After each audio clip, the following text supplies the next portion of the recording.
Halo saudara-saudari terkasih, salam jumpa kembali, salam sehat dan salam hangat dari Rumah Retret Batam Oase Center. Setiap tanggal 9 Juli, Gereja Katolik merayakan Santa Maria Bunda Ratu Damai. Perayaan ini menjadi perayaan wajib bagi kami, kongregasi SSCC. Oleh karena itu, postingan kali ini kami akan membagikan beberapa informasi seputar perayaan Santa Maria Bunda Ratu Damai. Informasi yang pertama, sejarah gelar Maria Bunda Ratu Damai berasal dari awal abad ke-16 ketika Jan de Joyeuse mempersembahkan sebuah patung kayu Santa Perawan Maria kepada mempelai wanitanya bernama François Evoisins pada hari pernikahan mereka. Saat itu, patung itu diberi nama Sang Perawan dari Joyeuse.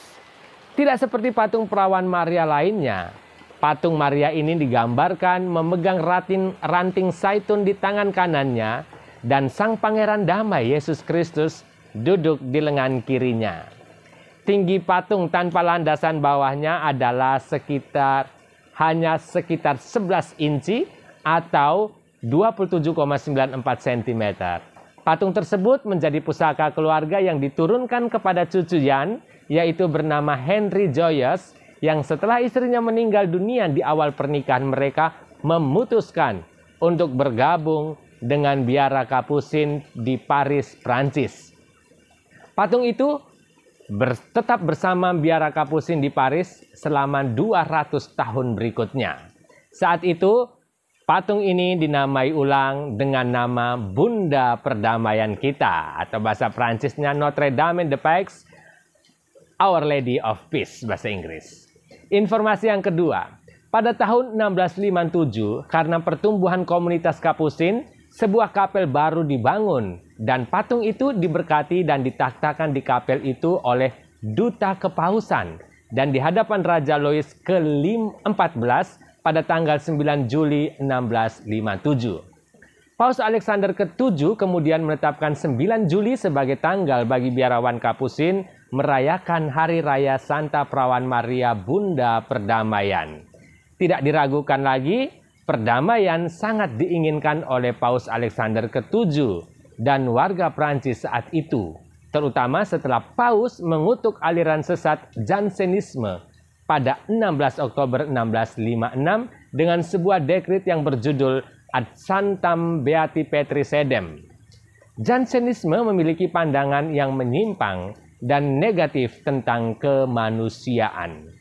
Jadi, tindakan menobatkan Bunda Perdamaian di hadapan Raja Prancis pada waktu itu merupakan tindakan yang cukup berani, mengingat pengaruh Jansenisme ini sudah menyebar luas di kalangan masyarakat Prancis. Penobatan ini sudah pasti menjadi semacam seruan bersama meminta perantaraan Bunda Maria untuk membawa perdamaian pada kesalahan filosofis dan teologis Jansenisme ini.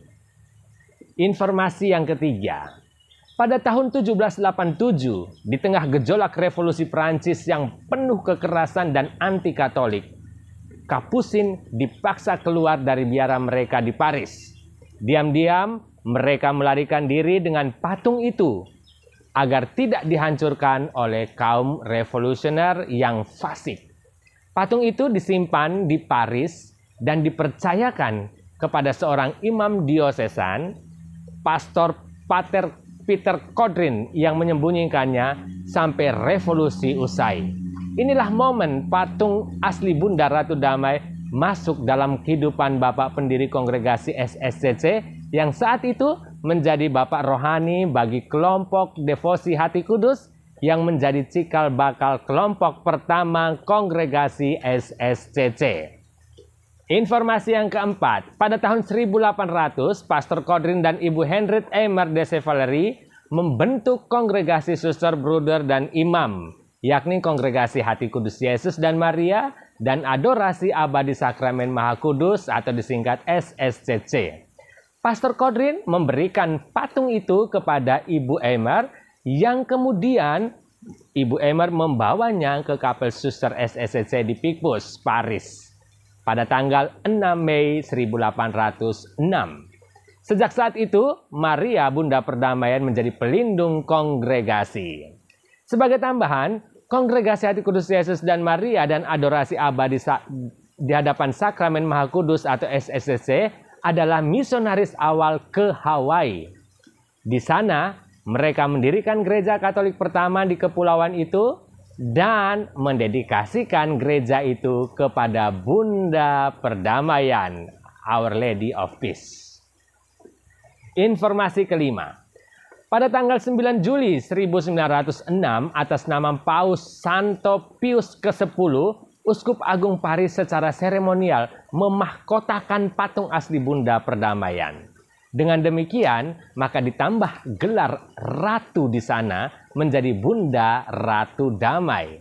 Kemudian selama Perang Dunia Pertama, Paus Benediktus ke-15 menambahkan gelar Bunda Ratu Damai pada Litani Loreto. Informasi keenam. Tahukah Anda kalau perayaan Bunda Ratu Damai di Gereja Katolik Amerika tidak dirayakan pada tanggal 9 Juli? Begini kisahnya. Ketika pada tanggal 25 Januari 1941, Keuskupan Honolulu didirikan oleh Paus Pius ke-12 dan katedral atau keuskupan tersebut didedikasikan kepada Bunda Ratu Damai. Karena itu, dipilihlah tanggal 24 Januari sebagai hari perayaan Bunda Ratu Damai di Amerika Serikat. Bukan di tanggal 25 Januari karena tanggal 25 adalah perayaan pertobatan Rasul Paulus. Informasi yang ketujuh, Bunda Ratu Damai adalah pelindung negara El Salvador. Di Gereja Paroki Santo Mikael di kota San Salvador, ada patung kuno perawan Maria memegang ranting zaitun yang menurut beberapa catatan patung itu dibawa ke sana dari kapal yang karam. Pada bulan September 1787 penduduk kota dikaitkan dengan patung keselamatan mereka itu ketika terancam oleh letusan gunung berapi. Perawan Maria juga diangkat sebagai model perdamaian di antara faksi-faksi yang bertikai di negara itu pada saat perang kemerdekaan. Patung itu dimahkotai pada November 1921 di hadapan presiden negara itu. Begitulah 7 informasi seputar perayaan Bunda Ratu Damai. Oh ya, banyak orang bertanya, kok bisa Bunda Maria diberi gelar Ratu Damai? Berikut beberapa butir refleksi yang bisa kami bagikan kepada Anda semua. Bunda Maria adalah ibu dari Sang Pangeran Damai, yaitu Yesus Kristus, yang mendamaikan langit dan bumi, alias surga dan dunia. Bunda Maria berdiri di kaki salib, di mana saat itu Kristus merentangkan tangan di kayu salib sebagai lambang hubungan baru atau jembatan baru antara surga dan dunia yang sempat rusak oleh dosa. Pada hari Pentakosta, Maria juga berdoa memohon roh damai. Dia adalah perantara kita dengan Tuhan untuk mendapatkan semangat cinta, persatuan, dan rekonsiliasi. Maria juga dikandung tanpa noda, pertanda bahwa Maria adalah seorang yang berdamai dengan dirinya dan berdamai dengan Allah. Saudara-saudari yang terkasih, kami berharap informasi ini bisa membantu saudara semua dalam memaknai perayaan Bunda Ratu Damai. Jika Anda ingin mendapatkan rahmat dari Allah dengan perantaraan Bunda Ratu Damai, yuk bergabung bersama kami di rangkaian doa 9 hari atau novena Bunda Ratu Damai yang akan dimulai pada tanggal 30 Juni. Informasi lebih detailnya hubungi Sekretariat Rumah Retret Batam Oase Center. Saudara-saudari yang terkasih, dari Rumah Retret Batam Oase Center, kami mengucapkan sampai jumpa di persembahan video kami selanjutnya. Salam hangat, salam sehat selalu.